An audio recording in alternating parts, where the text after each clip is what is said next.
Hi, everyone, and welcome to episode 100B of the Tick Bootcamp podcast. The title of today's interview is The Touchstone, an interview with Dr. Bill Rawls. My name is Richard Johannesson. And I'm Matt Sabatello. So, Matt, I'm really excited about episode 2. This is the place where you were able to have a Limey on Limey conversation with Dr. Rawls, but even more importantly, you were able to bring up the information that we had learned from so many other Lyme disease experts who have gone on a Lyme disease journey. So can you share with our listeners a couple of the things you really enjoyed asking Dr. Rawls about as sort of an introduction to this portion of the interview? Well, Rich, one timely discussion Dr. Rawls and I had about Lyme disease was the disturbing similarity between COVID-19 and Lyme. We talk about how Lyme actually changes and adapts to each person that it infects, and the same is true of COVID-19. We also discuss how Lyme disease is typically believed to be a biofilm disease. However, Dr. Rawls believes Lyme is not a biofilm illness. One of the final things that we talk about is how traditionally we believe immune-boosting herbs can help Lyme disease, but Dr. Rawls feels immune-boosting herbs are not good for those who are chronically ill, and they need immune-modulating herbs to get better.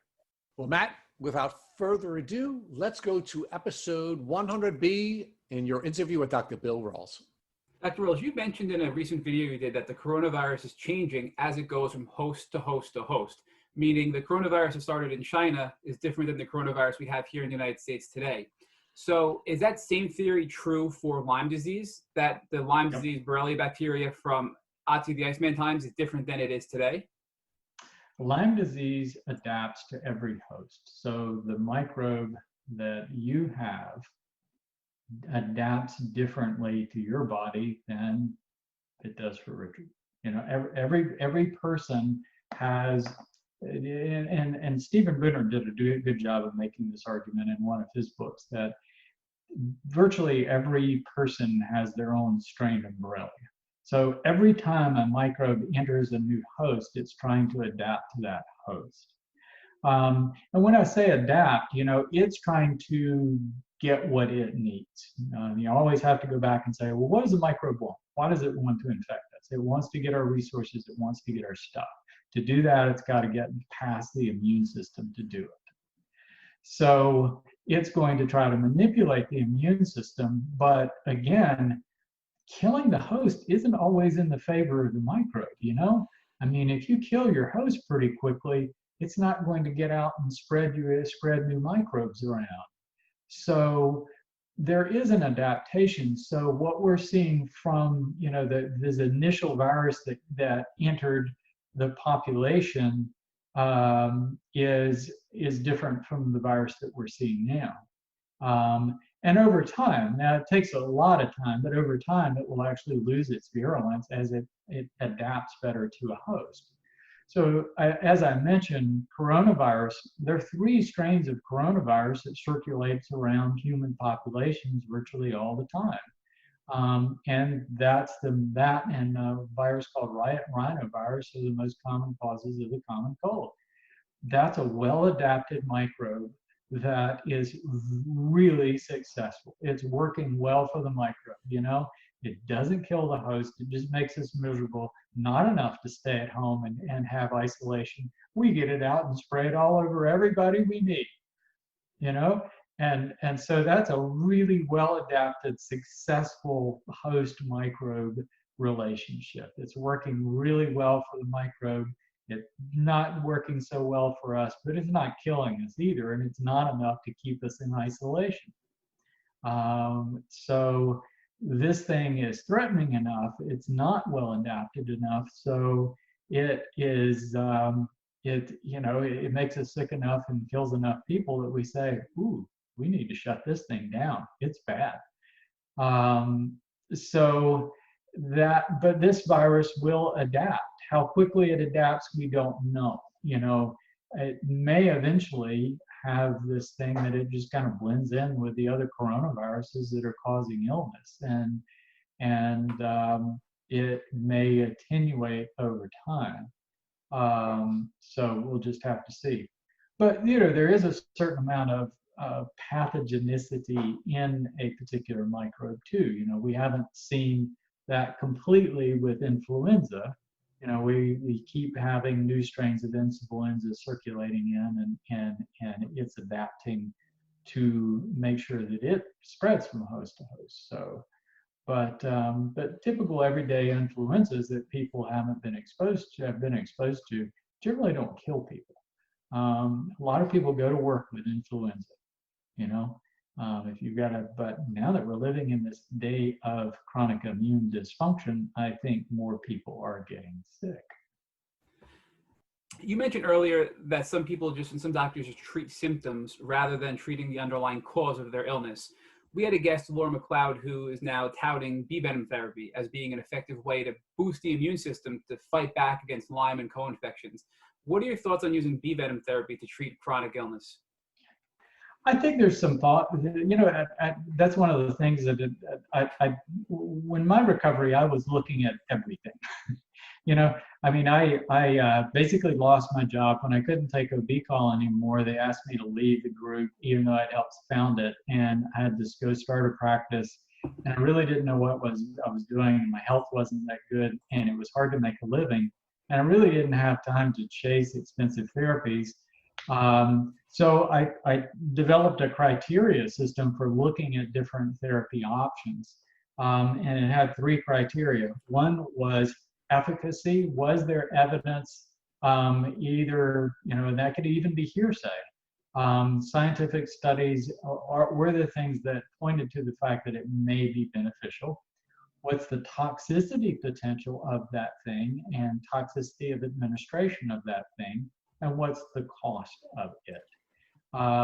So when I looked at all those things, I looked at bee venom therapy, I looked at flying somewhere and getting ozone. I looked at everything.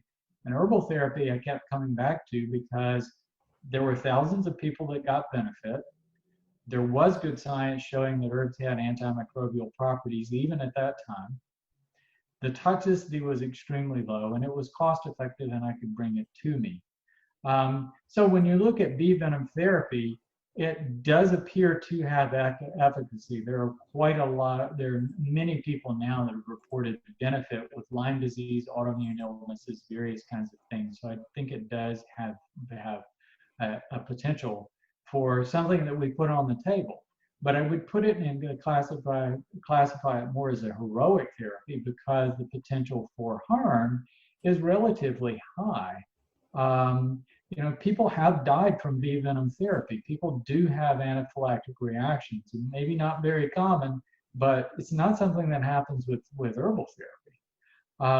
And the administration, you've either got to be stung by multiple bees, or you've got to go to someone and have the bee venom injected into you, which can be pretty darn expensive. So I think it's something to put on the table. It's one of those things that I would start someone, the foundation is, let's improve your lifestyle. Let's improve, let's clean up your environment. Let's get you on a better diet. Let's get you on herbal therapy. Let's try that for 6 months and see how far you can push that. And it's working. Let's keep going with that. But if that person is going, okay, I'm getting there, it's helped some, it's not getting me where I want to be, that's the point that you might look at some other heroic therapy. And I think bee venom would be on the table to say, okay, maybe, yeah, this is something that I'm not quite where I want to be. Can that give me the boost that carries me the whole way? And so I'm willing to put down the bucks for that, and I'm willing to take that risk that I could end up in a hospital to get this therapy. But people should go into it knowing that risk exists, and it's not something to take lightly. So I think it's valuable. I think everything out there is valuable. You just have to put it in perspective. Another thing that many of our guests have done, which frankly in the beginning sounded so wacky to me that now has become somewhat more acceptable, is using bioresonance and biomagnetism to treat Lyme. What are your thoughts on using those technologies to treat Lyme disease? I think they're valuable too. It's when you look at those 3 variables, you're not talking about, it depends on what kind of devices you're looking at expense. I think the potential for harm is really, really low. I think the potential, the proof of efficacy compared to herbal therapy and some other things is probably pretty low too. But because but the body is energy. We are beings of energy, and we have these energy pathways. And I think that these things can help us balance our energies, and whether you're looking at those kinds of things or acupuncture or any kinds of things that help our cells work better, help balance our system so our immune system works better, I think they're very, very reasonable. But it's one of those things that you could do that and herbal therapy and, change your diet and clean up your diet environment and all of those things. So the potential for harm is very low. I would be surprised if people were completely getting well with that alone. So I think you probably are going to want to do other things with it, but I think it is a reasonable thing to add on the list. Another common theme we found with our guests is that dental work is actually becoming a trigger for many people to their chronic illness. And when they have their dental work after they have a chronic illness, they seem to get worse with their symptoms. So what would you recommend for chronic Lymies and regard to getting dental work, which is a requirement to stay healthy? Yeah, it's, every time you get your teeth cleaned, you get a shower of microbes into your body. And, that's gingival microbes have been found in Alzheimer's disease, like arterial plaques and everything else. So this idea that the microbe extends throughout the body, I think, is very, very important. I found a study in 2015 that researchers had found that microbes from the gut, especially if you have dysbiosis or gut imbalance in your gut flora, these microbes infect red blood cells, intercellular microbes, and they use that as a route to travel throughout the body. And virtually all of us have some of these microbes in our red blood cells. So it's really common. But when you get your teeth cleaned, you're getting a shower of microbes, and that's going to stress your immune system and cause extra work. If you're healthy, you blow it right off, and it's just not going to be a big deal. But if your system is compromised, if your immune system is struggling, that can be significant, and those microbes can end up joining the ones in your brain and in your heart and all of the rest. And if your immune system is disrupted, it's just one more thing, So, so as far as doing that, we have to get our teeth cleaned. But I take I'm kind of paranoid about this thing, but I take a good load of herbs every time I go, and for a couple of days after I have my teeth cleaned. You better believe I do. Maybe that's a little superstitious, or would be classified as superstitious by some, but I think there's enough, I've got enough evidence for the herbs, and there's enough evidence about what happens when you have your teeth cleaned, that I think it's a pretty reasonable thing. And I think it's a better option than taking antibiotics from those people. So Dr. Rawls, another theme we found and would like your feedback on is many people that have something artificial in their body, whether it be a metal rod in their leg, or most recently with our podcast guest, it's been breast implants, that they found that's kept them sick even when they do the right things like taking herbs, having a good diet, and they've had to have explants and do things like that and end up finding mold in their breast implants. So what advice would you give to our listeners who have things that can be removed, like breast implants, in preventing them from getting better from a chronic illness like Lyme? Yeah, that is a tough one. So many people, we end up with artificial things in our body, and it's that everything from amalgam fillings to breast implants to artificial hips. We end up with a lot of artificial parts, and some of them are by necessity, but some of them, we've been pretty complacent about how we've introduced these things into the body. And I think this is where the concept of biofilm is valuable. You know, a lot of people talk about biofilm and Lyme disease, and I don't consider Lyme disease a biofilm illness.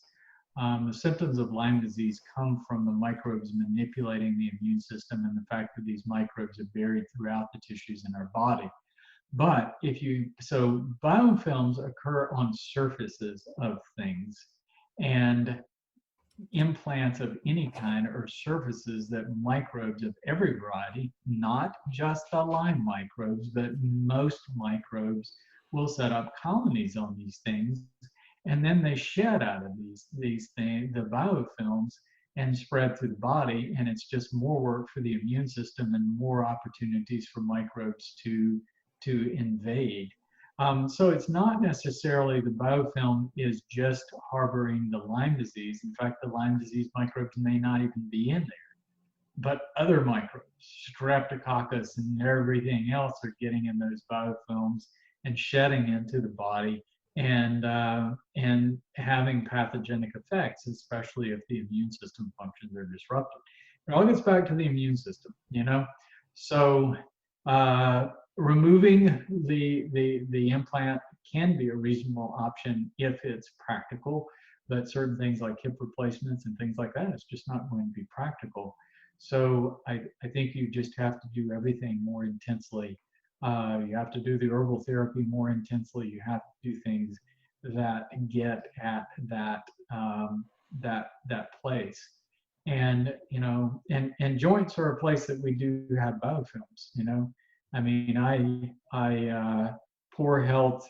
I started having right hip pain when I was in my 30s, just from poor health. And retrospectively, I mean, I know I got some microbes in there, and they just set up shop and set up biofilms, and you know, and it wasn't until years and years of herbs that I got rid of that.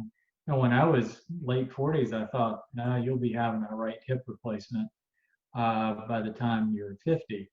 And you know, that hip maybe bothers me a little bit more than the left hip. I have to favor it a little. You know, I just have to be more careful about it. But I don't need a hip replacement, and not planning on having one anytime soon. You know, most of those symptoms have gone away. I'm less symptomatic now than when I was in my 30s. So Dr. Rose, we'd also like to get your opinion on IVIG. We had a young woman named Alex Moresco on last week who said IVIG was her game changer after being sick for so long with chronic Lyme disease. So do you think that's a good option to consider in the Lyme tool belt? Yeah, it's another one that I wrote about in the book, and as far as intravenous immunoglobulin therapy, basically what you're doing is you are taking the immunity of another person and introducing it into your system. You're introducing their antibodies into your system. So if they have good antibodies against pathogens that you don't have, including Borrelia, it can help kill off those things. You know, plasma infusions are something that they're using in China and other places for COVID right now with good success. You know, taking plasma from people that have acute immunity to COVID and giving it to people who don't. So antibodies are transferable. Still goes on the list as one of those heroic therapies, though, that, yeah, it can be really beneficial. I think the chances of it completely eradicating the microbes from the body are small. So if that's all you're doing, then it's coming back. You may get a wonderful acute response, but it's coming back if you're not doing anything else. And that's the problem with it. You can't continue to do it because the high cost and high potential for side effects, and the fact that you could be getting microbes from other people too. We all harbor microbes in our bloodstream, and you know, if you're getting, if that's a human, if it comes from other humans or even other animals, there's potential that you're going to get microbes from it that could potentially be harmful. So it's not something to just take lightly and say, well, it's worked for this one person, well, we ought to do this on everybody. Again, build your foundation. Do everything you can. Do the herbal therapy. Do everything else. And then start looking at these heroic therapies that may provide more benefit. And there are a lot of them out there. You know, I mean, there are a lot of different options. What I see that I try to discourage people from doing, and I see it, I've seen so many cases of it, of people that do something like that. They jump from one heroic therapy to another, to another, to another. And every one of those things that they do has toxicity, and they gradually wear their body down more and more and more. So in the long run, even though they have these bouts of wellness, over years, they get sicker and sicker and sicker and sicker. And I've just seen it over and over and over again. So I just preach, build your foundation first, build your immune system first. And then if you want to do these things to get a boost, to get to another level. So whether we're talking about bee stings, IVIG, you haven't asked me about disulfiram yet, you know, these kinds of things. Yeah, build your foundation and then look to those things to give you a boost that might help you get to that next level of wellness. So Dr. Rose, let's talk a little bit about detox. We've had many guests, especially recently, talk about using coffee enemas as an effective way to detox, which sounded totally bizarre to us at first, and we've heard it time and time again from our guests. So what do you think of coffee enemas and other detox methods as ways to supplement other means of care like herbal therapy? Personally, I'm not a huge fan of coffee enemas. I didn't do them myself. Coffee enemas are very invasive. There is potential that you can perforate the colon. There is potential that you can damage the colon. But here's another thing. You know, we talk about biofilms. Well, and eradicating biofilms in the body. Well, you actually have a protective biofilm in your gut, in your colon, that protects you, that you can't live without. And if you're doing lots of coffee enemas, you're going to strip that biofilm out and leave your colon unprotected. So I really worry about those people long term. Doing it occasionally, yeah, maybe that's okay. But I hear about people that are just doing it a lot, and they kind of get addicted to doing it because they feel bad when they don't do it. I think that's kind of scary myself. So yes, you can do some damage with coffee enemas. What you are doing is stimulating bile flow, but I think you can do that with herbs like dandelion and milk thistle just as effectively. Basically, the caffeine in the coffee is stimulating bile flow in the liver, so it helps flush your liver. And people feel better because they get a little bit of that. But also, you know, if you're eating a really bad diet and you flush all the bad bacteria that you've built up inside your colon, you'll feel better for several days. So any kind of laxative product or enema or anything else will make you feel better temporarily. And I think that's what people are feeling, is actually they're getting rid of their load of bacteria in their colon, not necessarily from the profound detoxification that it's doing. So I think there's smarter ways to detoxify. You know, this acute detoxification, I think, is not a good idea. You know, a 10-day detox protocol should just be an introduction to help fine-tune your body. Detoxification should be a long-term process. Our body is constantly detoxifying. It's just we overload it. So you stop overloading your body with toxins and you enhance the ability of the body to get rid of toxins, and your body will gradually detoxify itself. And that's true of heavy metals or anything else. So I think I'm just a big fan of gradual, continual detoxification instead of these acute detoxification protocols and products. Another thing that's become very popular, I shouldn't say popular, it's become very common on our podcast is chronic Lyme patients developing Mcas, or mast cell activation syndrome. So what are your thoughts on chronic Lyme causing Mcas and techniques or methods people can use to overcome Mcas? Yeah. Earlier in our discussion, I talked about the microbes manipulating the immune system, and it's like they infect white blood cells and they influence the white blood cell to send out abnormal cytokines that causes chatter, but it also redirects the immune system, all right? So the microbes are trying to direct away all the resources of the immune system away from taking out microbes that have been or cells that have been infected by microbes toward other things. And one of the things that gets shifted toward is making us more acutely sensitive to allergens. And that activates our mast cells. So you have this whole syndrome that your whole immune system is in disarray, where you've got part of the immune system suppressed and part of the immune system overactive, with these with the microbes shifting things out.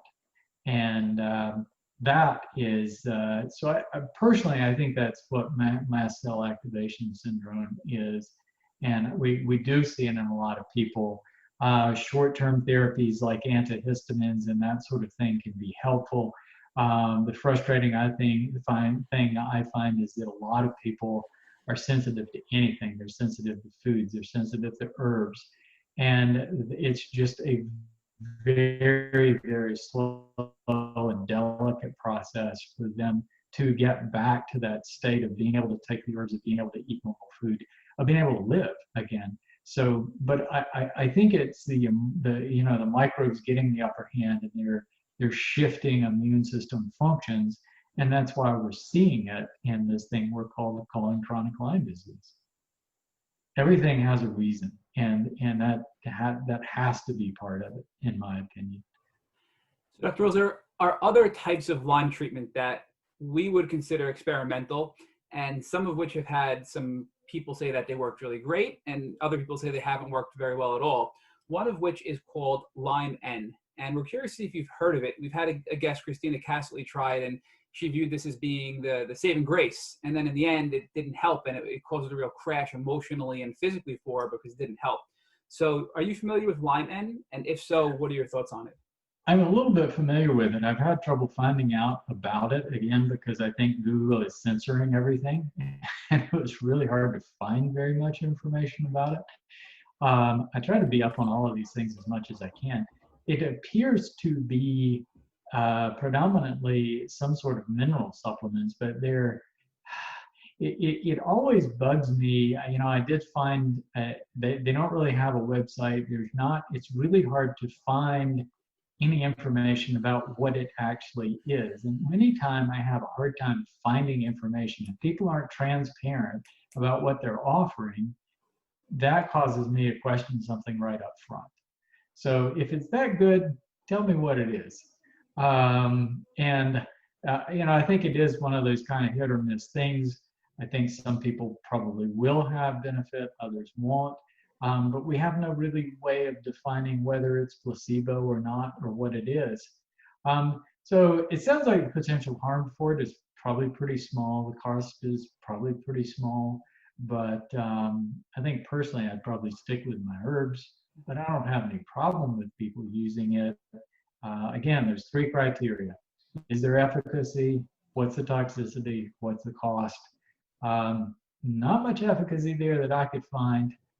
Probably not much toxicity. Didn't look like the cost was very high. Try it if you want to. The only thing you've got to lose is the money you put into it. Another very common one is Limestop, which several of our guests have used. And again, some of our guests have had major success and others not so much. So have you heard of Limestop, and is that something that you would recommend as well? That's a new one on me. What is it, Matt? So Limestop, from what we got off their website, it's a gentle therapeutic magnets are simultaneously applied to pressure points throughout your body. And then they stimulate those pressure points using magnets to retarget and train your immune system to kill off bacteria is sort of what they're describing on their website. I think it probably that would go into the category of being a form of acupuncture or acupressure. And I think there is value in those things. Again, it's kind of hit or miss. I mean, I've tried acupuncture a number of times for various kinds of things over the years, and it helped a little bit. I found that personally, I mean, the deal is, if you want to get well from Lyme disease, take personal accountability. Become proactive. Do the things you need to do. Get to know your body.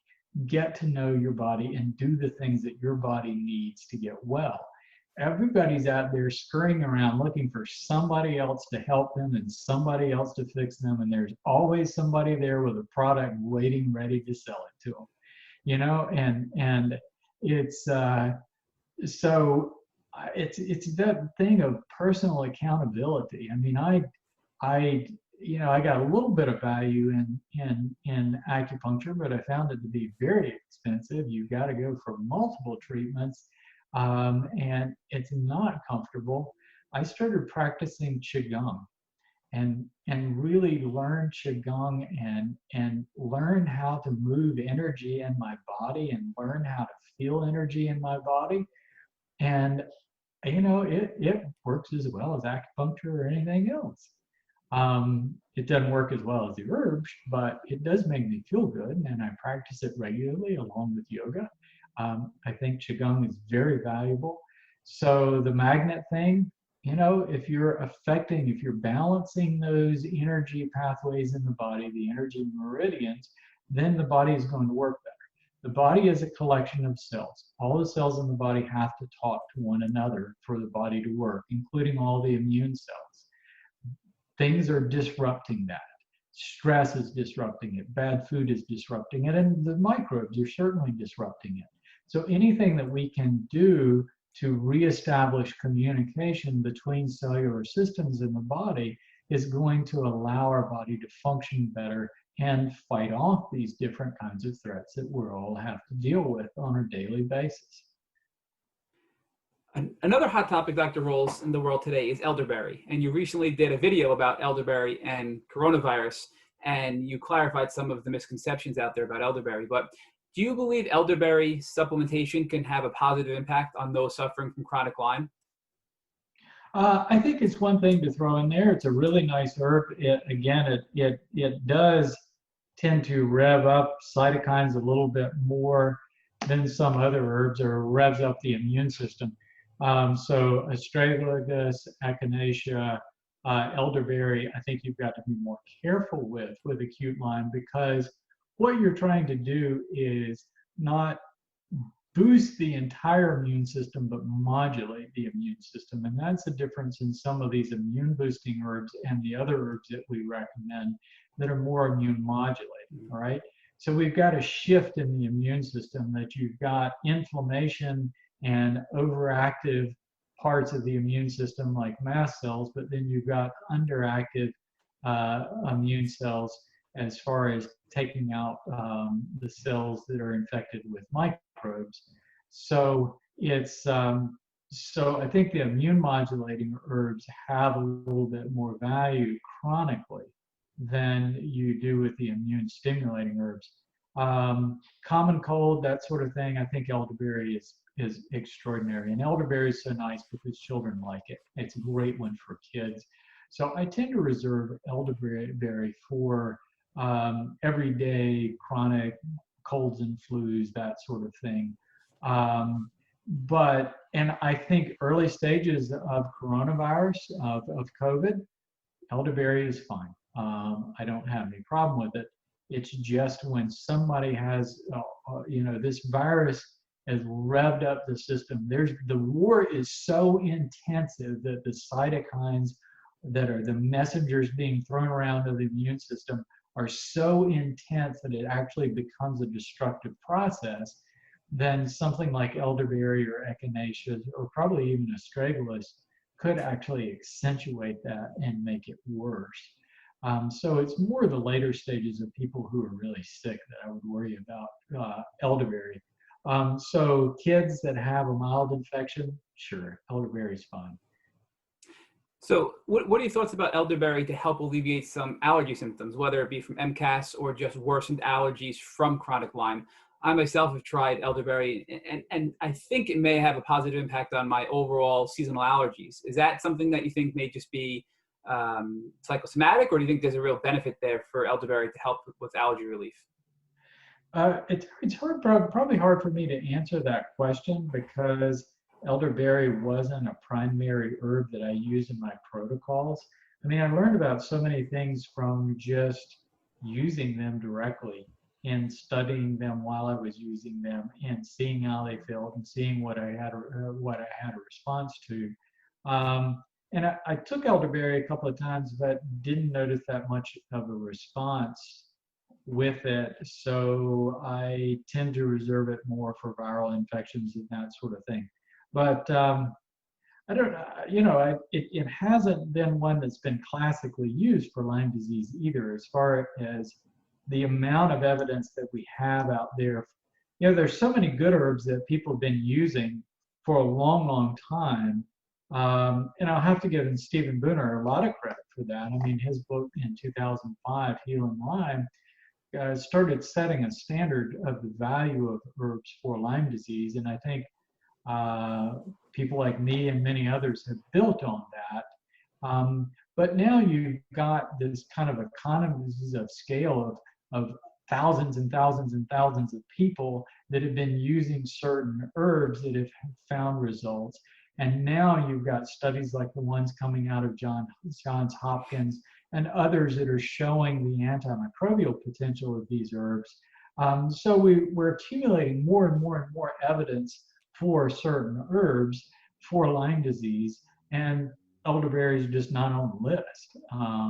So it's not that it doesn't have value, it's just that we don't know as much about it as we do a lot of other things. So why not use those other things first?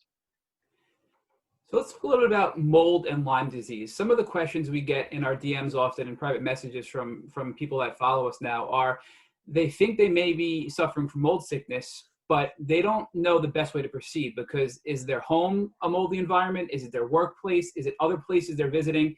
And the cost factor to test all those locations is a major concern. So is there a test that somebody can do to see if they've been exposed to mold, a blood test, any kind of test like that? Or what advice would you give someone who thinks they may be suffering from mold illness to make them worse in addition to Lyme disease? Sure. Mold is a sticky one, and it's one that I had to deal with. I bought an old office building when I first started that practice, and it was loaded with mold, and it was definitely an issue in my recovery, and I dealt with it on and off for a number of years as far as fighting the mold in that building. But yes, you can test for mycotoxins in the blood. There are different molds that produce different mycotoxins, but it's exposure. I mean, if you can test it all day, but if you don't get rid of your exposure, you're not going to get rid of the problem. And yes, it is a huge problem for so many people. I mean, I've talked to people all around the country. It tends to be less of a problem in drier areas, but East Coast, where we've got lots of moisture, and we live in enclosed buildings that are just really notorious for building up moisture inside, and they're environments where mold live. So, the mold testing, finding out for sure, it's really hard. And the one thing that I found most reliable when I was working with different people is I would say, look, if you've got an opportunity to go and live in an environment that is mold-free for a month, go and do that. And if you're if you're feeling better by that month, and then you move back into your other dwelling or other situation and start to feel bad again, you've got a mold problem. And it could be in the walls, it could be in the basement, it could, and it's hard to get rid of. Newer houses tend to be better, but it's keeping those air conditioner systems clean, keeping the bathroom dry. I mean, we do things that people would probably think us weird, but after my wife and I take a shower, we take a squeegee and squeegee the sides of the bathroom and take a sponge and wipe up the water and cut on a fan and dry it out pretty fast. And we have a dehumidifier installed in the basement to keep the basement dry, and we've got the attic well ventilated, and we just do everything that we can to keep the possibility of mold from forming. The problem with a lot of mold is that people get it in the woodwork and they get it in the base, in the wallboard. And once it's impregnated in those things, it's really hard to get rid of. So you can have companies come in and test for mold, which they usually find it if there's suspicion of it. And they come in and they do ozone generators. And I did this in my office and it helped some. But I had that, but it was impregnated in the walls, you know, so we'd leave an ozone generator in there for the weekend and then come back and it'd be better for a few weeks, but then it'd get bad again because it was in the walls and it was in the woodwork. And eventually I sold the building, thank goodness. But it's, and people who have strong immune systems that haven't developed mold sensitivities do fine. But it's, you know, it's just one of those things that if you have a chronic condition and you have sensitivities to it, then any amount of mold is going to drive you crazy. And it is something to deal with. You mentioned using a dehumidifier and trying to reduce moisture, especially in parts of the country that are more wet. Now, if somebody's using an essential oil diffuser, do you think that has the potential to increase mold in a home because it's really diffusing moisture into the atmosphere? No, you're actually doing, you know, with your essential oils, you've essentially got oil. You put it in a base like jojoba oil, or grapeseed oil or something like that. So basically what you're doing, you know, when we're looking at any plant source things, we're talking about phytochemicals. And plants use different phytochemicals for different things. You know, it's basically the natural defenses of the plant. So when we're talking about herbs, we're talking about a phytochemistry that the plant is using in its system. So it's generally water soluble.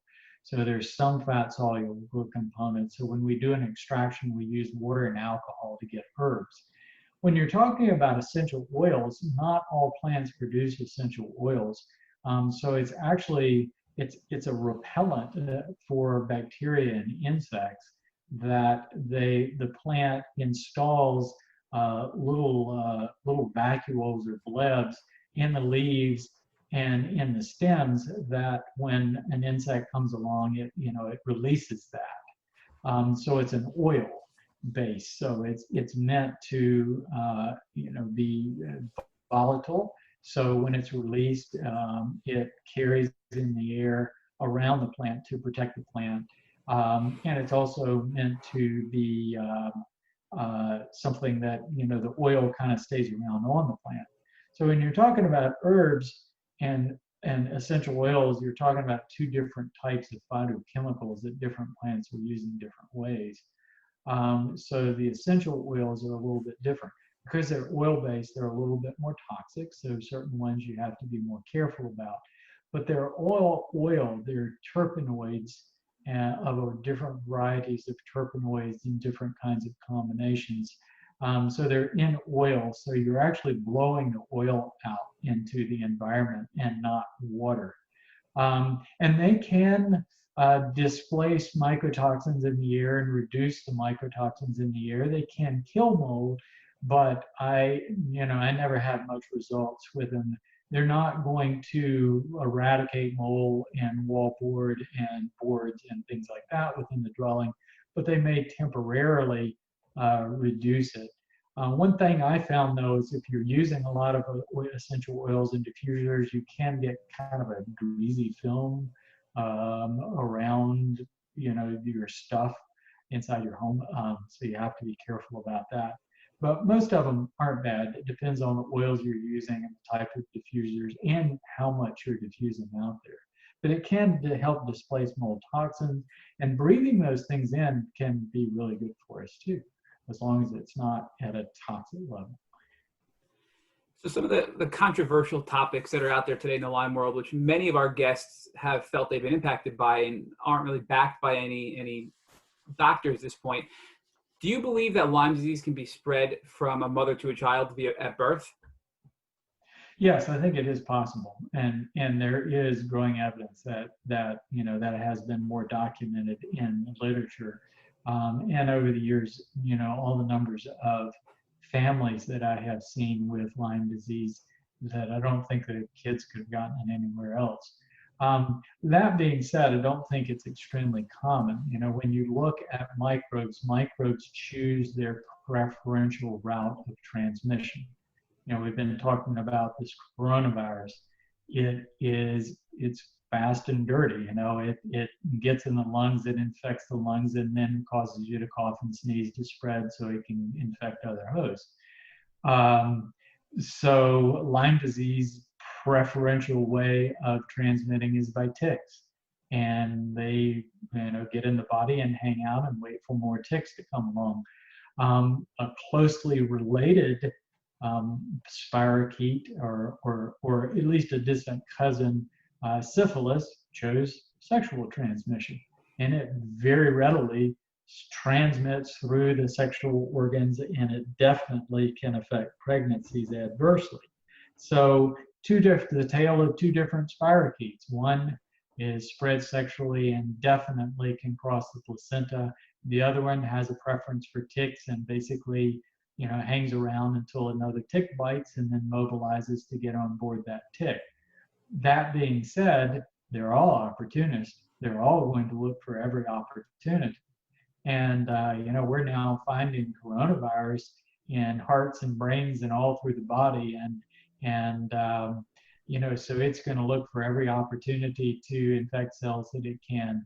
Same with Borrelia. If it can get through and pass to another host by sexual route, why not? It just doesn't specialize in that.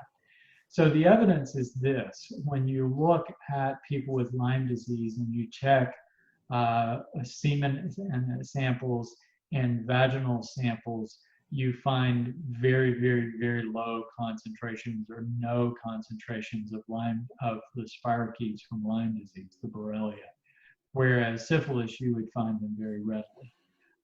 So it's just less common. It's not a preferred route. Yes, it can happen. Yes, it does happen, but it doesn't happen frequently. So I always tell people, if they're considering a pregnancy, try to wait until their symptoms are quiescent as much as possible, because I think that would reduce the risk of spreading the microbe.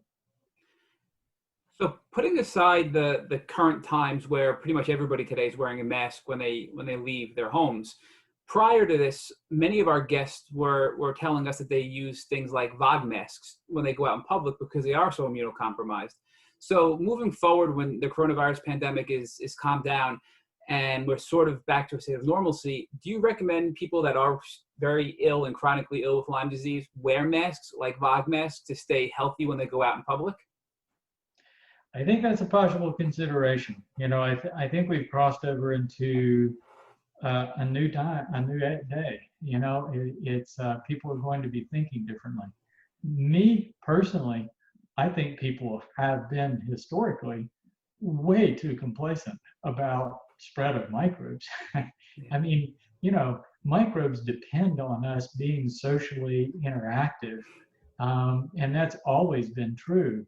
Whether you're talking about smallpox, black plague, anything else, these things occurred where people were tightly packed together and very, very, very socially connected. And so I hope the future is that we're just smarter about things, about washing our hands, about how we have intimate contact with other people.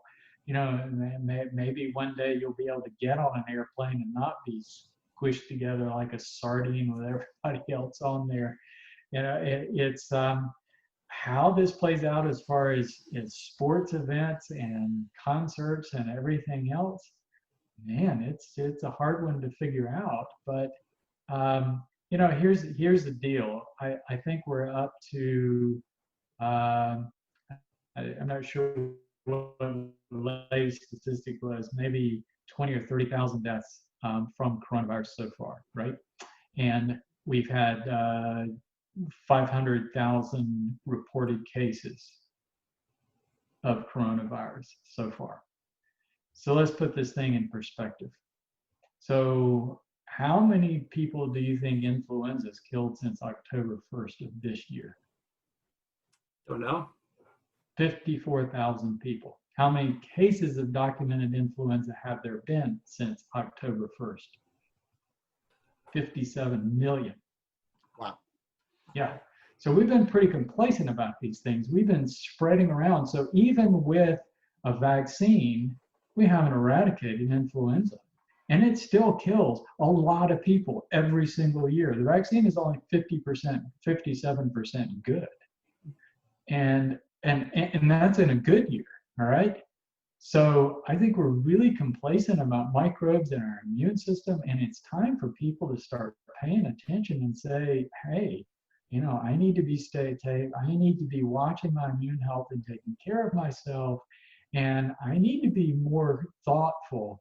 I mean, I've been doing it for a long time, and I wash my hands. I'm careful about, you can't not hug people or not shake people's hands, but I'm pretty vigilant about whether that person is ill or not or has that potential. And I don't really like to be crowded in spaces with other people. And, when I'm in a restaurant, I really would prefer to be spaced out a little bit. And it's that thing of not wanting to be antisocial. I'm not an antisocial person at all. I love being around other people, but I think this is a wake-up call. It's time for us to be smarter, all of us.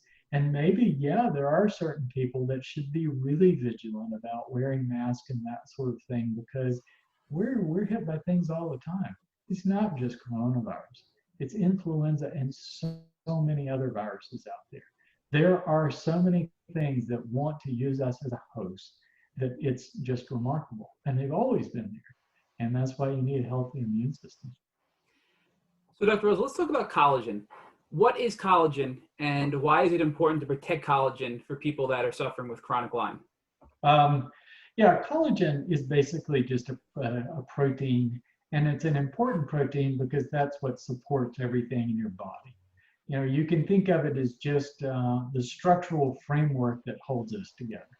Protein, elastin, and other similar molecules are made of proteins, and there are also some carbohydrate components in there.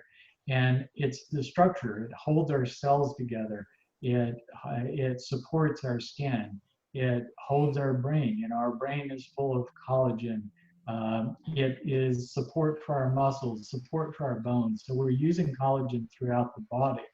Collagen is a really great resource, the component of the amino acids in collagen for microbes.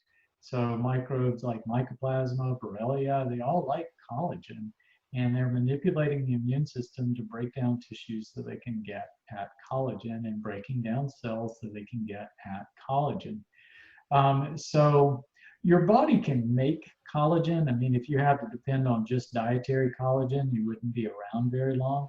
So just getting healthy protein sources, your body can use those protein sources and use those amino acids to create collagen. When you take collagen as a supplement, basically you're giving yourself a little bit of a shortcut. Now, if you take collagen, you're breaking down most of it. So you're not absorbing whole collagen particles and reassembling those. Basically, you're breaking down all the components, but eating collagen, using a collagen supplement, bone broth, that sort of thing. Basically what it's doing is giving you all the raw materials to build new collagen.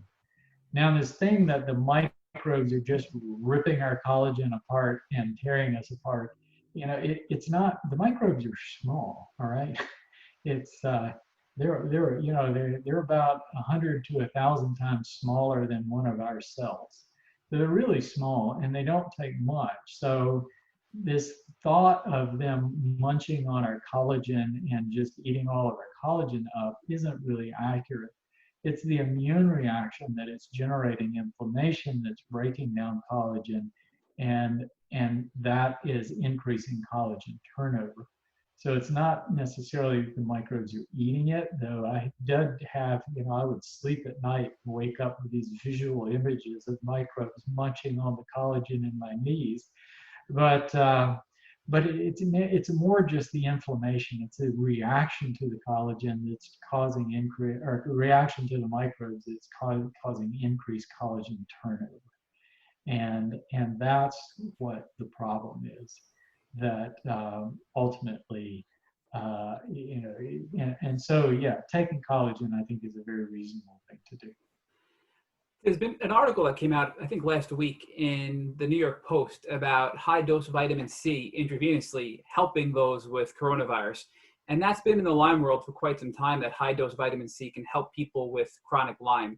So what are your thoughts on high-dose vitamin C for both Lyme and also potentially coronavirus? Yeah, your body uses a lot of vitamin C when it's stressed, and it's one of the things that your immune system uses. You use vitamin C in a lot of ways, but it and vitamin D and other things are really important to mount an immune response. So you need more of it if your body is challenged in any way by any kind of stress. The problem with using vitamin C chronically is that it can it can act as an oxidant also. So it can have some free radical effects. So you got to be careful with it, especially intravenously.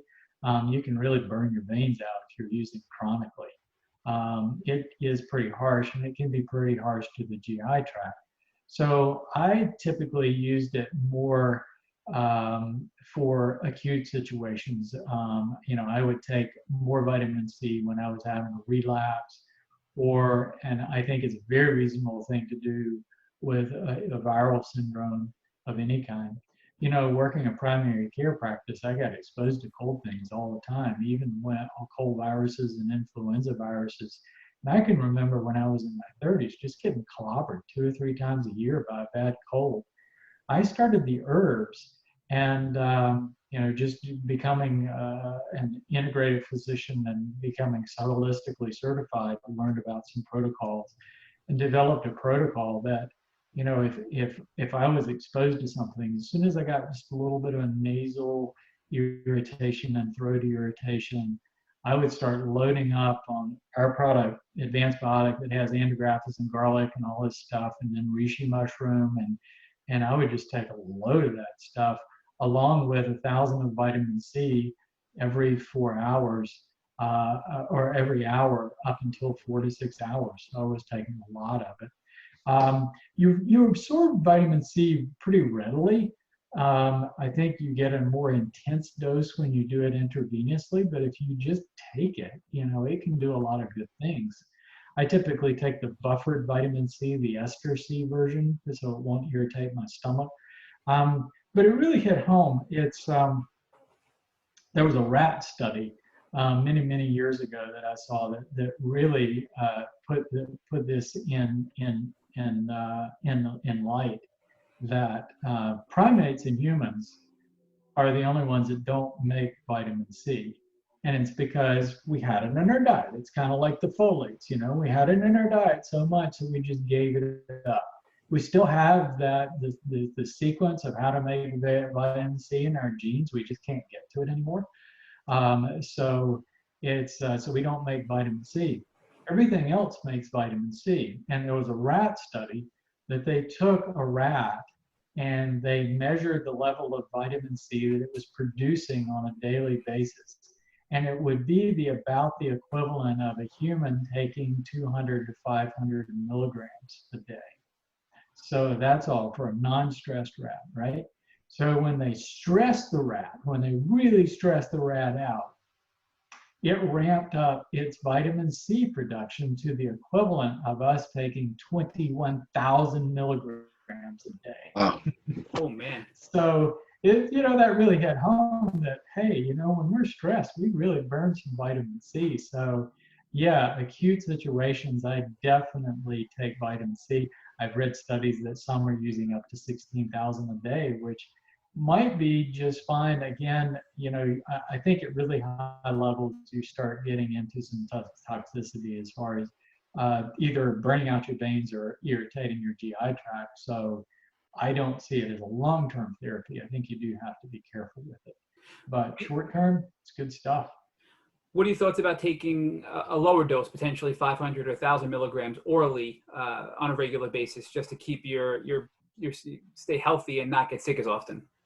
Yeah, whether you're getting in a diet or as a supplement, I think that's a very reasonable thing to do. If you're eating a really healthy diet, you're getting that. There are a lot of good sources of vitamin C. But yes, I think one or the other is very reasonable. Another topic that is very common with Lyme disease, and we've hit with almost every one of our guests that we've talked with over the last 100 podcasts, is Lyme causes you to get stressed. And many people describe it as they're stressed, they get depressed, they have that fight or flight mentality going on. And we've learned that there are some herbs, and I think you referred to them earlier, and they're called adaptogenic herbs, which balance out your stress levels. And I think many people with chronic Lyme can benefit from those herbs, but they just don't know about them. So we don't have that in our bio on our link, but we're going to add the one that we both agree with is good by you into the link in our bio for those that are listening and need to balance out their stress levels. There is a solution or an herbal protocol that can be taken to balance out your stress to help you not be in a constant stressed out mode while struggling with Lyme disease, right? Yeah, the adaptogens are really wonderful for that. And there are what I define as energizing adaptogens, and then there are more calming adaptogens that tend not to be stimulating. And those are the ones that we use in our formulas. There are many different adaptogens and many herbs that have adaptogenic properties, which means they make you more stress resistant. But the top of my list that I typically put in our products are reishi and cordyceps.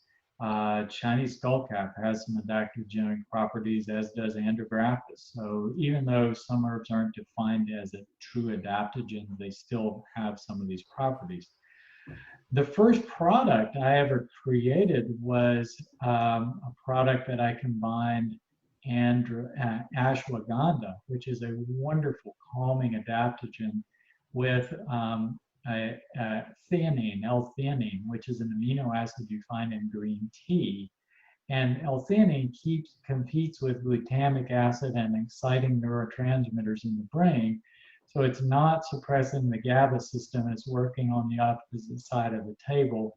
And then I combined it with some calming herbs from philodendron and magnolia.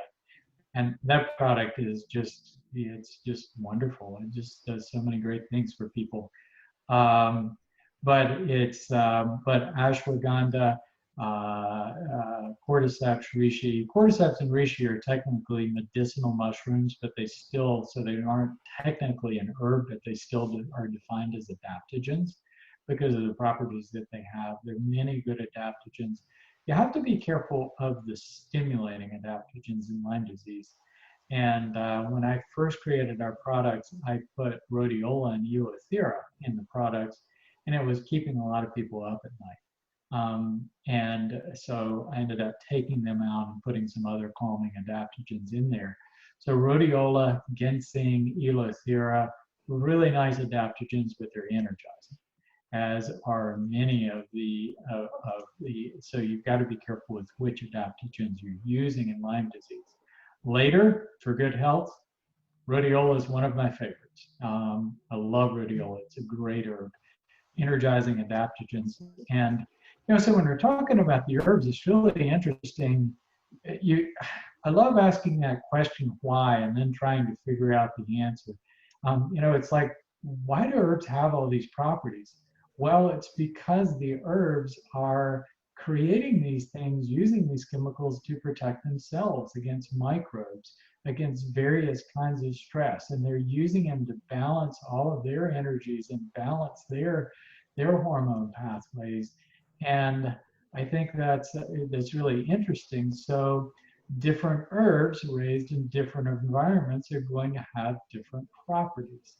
So rhodiola is actually from the north. It's found around the Arctic Circle. Siberia is the most common place to find it. Though interestingly, you can also find it in the Appalachian Mountains around North Carolina, and you can find and up the Appalachians. So higher elevations, stressful environment, harsh, stressful environment. So it's really good for modulating stress. But it's not as good an antimicrobial. So, but we take cat's claw or Brazilian pepper tree from down the Amazon, and those plants are just being confronted with microbes all the time, so they're producing a lot more robust antimicrobials. So it's really interesting to look at the evolutionary origins of some of the plants in relation to the properties that they provide. Do you think that essential oils, in addition to herbs, can be helpful in reducing stress and people that are just overwhelmed from Lyme disease, such as lavender and other oils that can be used to diffuse? Absolutely. Personally, I like the herbs better, just because they're more convenient. Essential oils, you have to be careful. You can take essential oils orally, but you have to be really careful because they're so much more toxic to the GI tract. But the essential oils are really nice for aromatherapy, for putting drops on your pillow, for lavender. Tea tree oil has some nice antimicrobial properties. We talked about using them just to reduce mycotoxins in the air. So the essential oils have some really nice properties. I've explored them for years. I use various different ones. You can use some essential oils, and there is a nice product that you can, that's really getting a lot of notice these days. It's actually a very nice essential oil product. And that product is called CBD oil. So you're getting the essential oils from the cannabis plant, but interestingly, you're getting a range when you look at a well-done CBD product. You're also getting a range of terpenoids that you find in other plants. And you find L-pinene and L-limonene and things that are found in many other plants. So it's interesting that a lot of different plants use the same chemicals to solve problems. So many of your plants are producing the combinations of your essential oils you may find in a plant in Europe. You may find those same things somewhere else on Earth. So they're using a lot of those same chemicals. So yeah, they do have some really wonderful properties. So one last question for you before I hand it back to Rich. And that question is, all of these studies that are being done to investigate whether it be an antibiotic or disulfiram to repurpose these existing drugs to treat Lyme disease, do you think any of those are truly going to be successful? Because they're sort of narrow-minded in our view in regard to, they just treat either, like Dapsone is just treating Lyme disease, Borrelia. Disulfiram is treating maybe 2 or 3, co-infections, but none of them are really addressing the bigger problem, which is the immune system in the chronically ill from Lyme disease. Yeah. So do you think we're just kind of like spinning our wheels with these studies that we're doing and coming up with these new things, like, although they're not new, but these new results that, hey, azacitidine may be the next best thing, which you had noted that it's already been tried and failed. So are we wasting our time, do you believe, going down that avenue? Yeah, I think how we're looking at this whole problem is just really, really dysfunctional, because you've got most of the infectious disease people and everybody else that define Lyme disease as an acute illness. But most of the people that are out there struggling that define themselves as having Lyme disease have chronic illness. And all of those people, because of the infectious disease people and everybody else defining it as an acute illness, are looking for that magic silver bullet that will kill the microbe that's making these sick. And the message I would have is, you always have to turn it around and say, okay, this is a chronic infection, therefore the primary thing that's going on here is immune dysfunction. And if you're just throwing silver bullets at the microbe, especially a microbe, then you're never going to make people completely well. You might make them people better for a while. Some people might recover with antibiotic therapy or disulfiram therapy. That if they're having a rebound in their immune system at the same time, some people might get well. But I don't think that's the thing that we're going to see overall. I think we're going to see a whole lot more people out there just jumping from one thing to the next. Disulfiram It's out there. It's a sulfa drug. All of your sulfa drugs are going to have antimicrobial properties, and your sulfa drugs still have a range of antimicrobial properties. There's some of the drugs that have a lower tendency for drug resistant. The sulfa drugs don't really do a very good job with really bad pathogens, like you wouldn't want to treat somebody with really, really severe pneumonia with disulfiram. But it might be more suppressive for these chronic infections. The few reports I've heard from people is that the side effects with it are terrible. And I'm, historically, disulfiram is not a drug that people really want to take. I mean, it hasn't been very successful in the alcohol population. Just for complete information, disulfiram is a drug that's been marketed for many years under the trade name Enemas, and it blocks alcohol dehydrogenase. So people that take Enemas, disulfiram, that have an alcohol problem, if they drink alcohol, it'll make them really, really sick. But the problem with the drug has always been nobody wants to take the drug because the drug makes them feel sick. And they don't want to feel sick, so they don't take the drug. And I think we're going to be running into the same kind of problem. And it's like, 2 weeks of disulfiram isn't going to do it. It's going to take weeks and weeks and months and months. And you can do that with the herbs, but I don't think very many people are going to be able to tolerate that with disulfiram. So so we'll wait and see. We'll wait and see. I mean, I try to be open-minded to everything. I've been doing this for a long time, but I've seen a lot of things come and go. And the one thing that seems to stay is herbal therapy. The problem with herbs is that it doesn't work fast. People want a quick fix. It doesn't work fast. It takes a long time, and you have to do all the other things to support your immune system. It took me 5 years to recover completely. It was an uphill battle, full of lots of relapses, and I landed back on my face so many times I don't even want to think about it. But it's that patience and persistence, and I was able to crawl out of the hole and get well. And I think that's what herbal therapy offers. But because it is not the easiest route, I think people are always going to be looking for that magic bullet.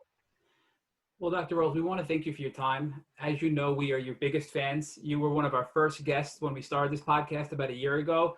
And ever since then, we've just been totally fascinated by your work, and you're brilliant. So we really want to thank you. And this 100th episode means so much to us that you were able to join us and celebrate with us to continue to spread awareness and help others that are suffering with chronic Lyme, fibromyalgia, you name it, with all these things that you offer to help people. So thank you so much. Well, thank you for the opportunity for helping me reach people. And my perspective is different because I was so ill, because I had every symptom of this thing, and it forced me to think outside the box and think about it very differently and think very deeply. And my life as a physician has been totally changed ever since. And once you cross that line and you see things how they are, it's like your eyes open up and you just can't go back again. And you ask questions that are different, and you look at things in a different way. And that's just how it is now. So I'll keep working to try to help other people understand that. So thank you guys for giving me that opportunity. Thank you for listening to the Tick Bootcamp interview with Dr. Bill Rawls. To our listeners, we have a call to action. First, if you'd like to learn more about Dr. Rawls, please visit his Instagram page at RawlsMD. Second, if you enjoyed this episode of the Tick Bootcamp podcast, please share it with your friends by using the social media buttons you see at the bottom of the post. Third, we here at Tick Bootcamp have created a Tick Bite Blueprint that has been inspired by the information that has been shared with us by past podcast guests. We urge you to visit our website at www.tickbootcamp.com to view the blueprint. We would appreciate it if you would contact us with any suggestions you have for improvements to the blueprint. Fourth, don't forget to subscribe to this podcast on iTunes, Google Play Music, or Spotify to get your automatic episode updates of our Tick Bootcamp podcast. And finally, we thank you, our listeners, for your comments on our past podcast episodes. Please take a minute to leave us an honest review on iTunes, on Instagram, or on our website. We make it a point to read every single one of the reviews we get. Thank you for listening.